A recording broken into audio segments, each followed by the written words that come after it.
بلال تجھ پر نثار جاؤں کہ خود نبی نے تجھے خریدا.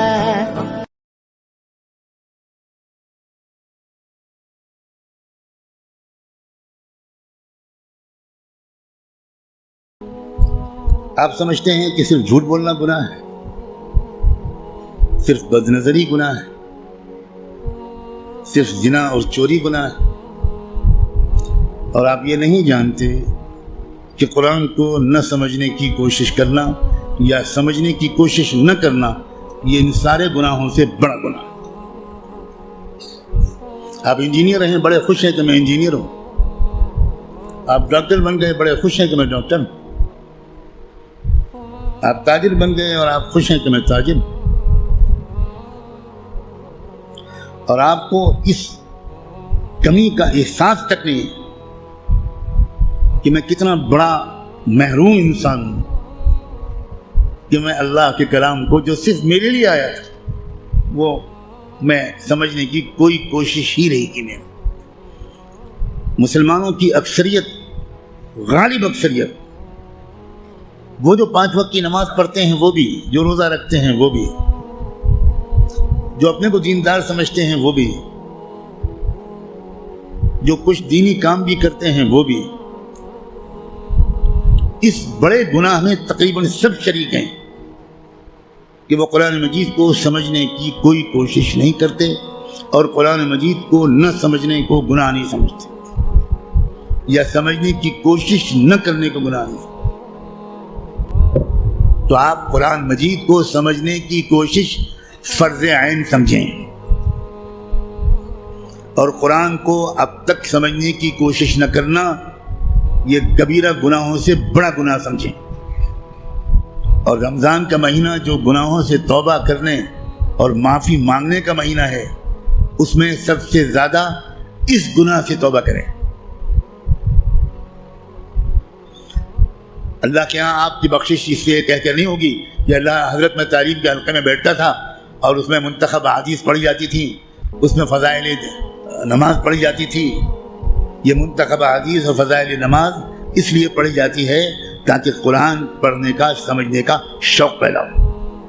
اور اگر کوئی کتاب قرآن مجید کے سمجھنے کی کوشش کے راستے میں ایک رکاوٹ بنتی ہے تو میں کہنے کی ہمت بھی نہیں کرتا، ضرورت بھی نہیں سمجھتا کہ وہ کتاب یا اس کتاب کو یہ درجہ دینے والا اللہ کے ہاں کدھر کھڑا کیا جائے گا.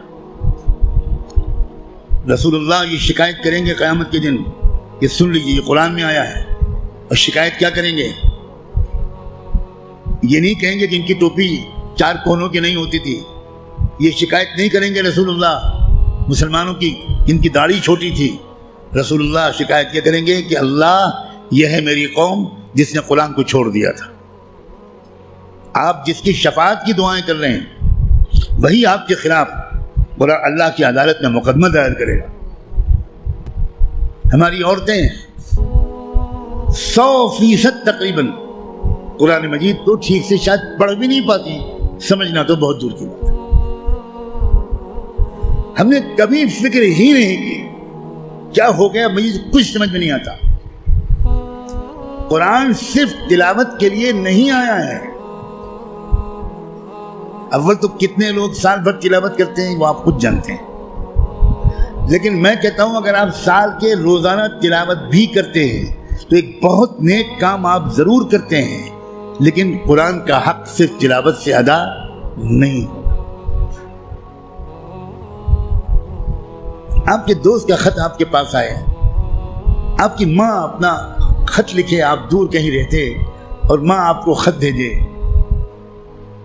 آپ خالی اس خط کو روزانہ پڑھ لیا کریں گے بس. اور دوست یا ماں اگر آپ سے کوئی مطالبہ کرتی ہے تو آپ اس پر عمل نہیں کریں گے. یہی سلوک ہم قرآن کے ساتھ کر رہے ہیں. قرآن کیا ہے؟ اللہ کے خطوط کا مجموعہ ہے، لیکن ہم کو کچھ خبر نہیں کہ اللہ نے ہم کو خط میں کیا لکھا ہے. آپ کا دوست آپ کو خط لکھے اور آپ اس کو سمجھ نہ پائیں، آپ چین سے سوئیں گے؟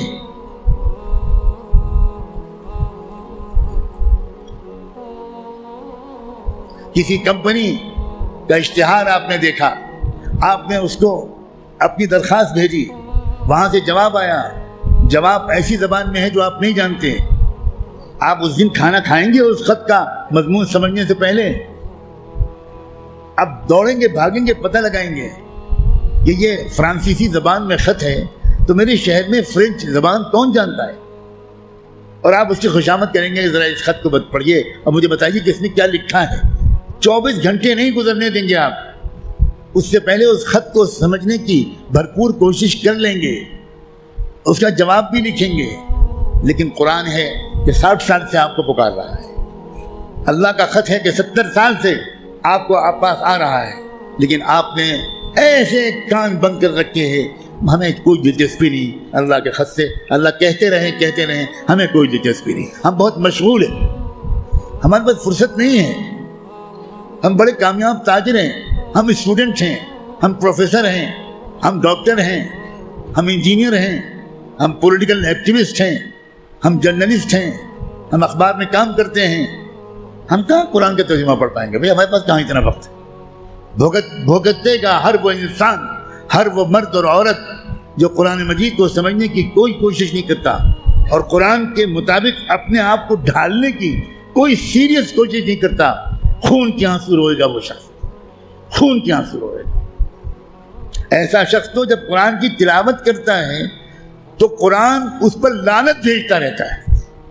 اب غور تو کریں، رب قارئ للقرآن والقرآن یلعنہ، یہ میرے باپ کی اور پیر کی کہی ہوئی بات نہیں ہے، یہ بات صادق و مصدوق رحمت دو عالم صلی اللہ علیہ وآلہ وسلم نے کہی کہ قرآن بہت سے لوگ پڑھتے ہوتے ہیں اور پڑھنے کے درمیان قرآن اس پر لعنت بھیجتا ہے، اے اللہ یہ مجھ پر یہ پڑھ رہا ہے، اس پر لعنت۔ اب قرآن کی لعنت پر اللہ تعالیٰ قبول نہیں کریں گے؟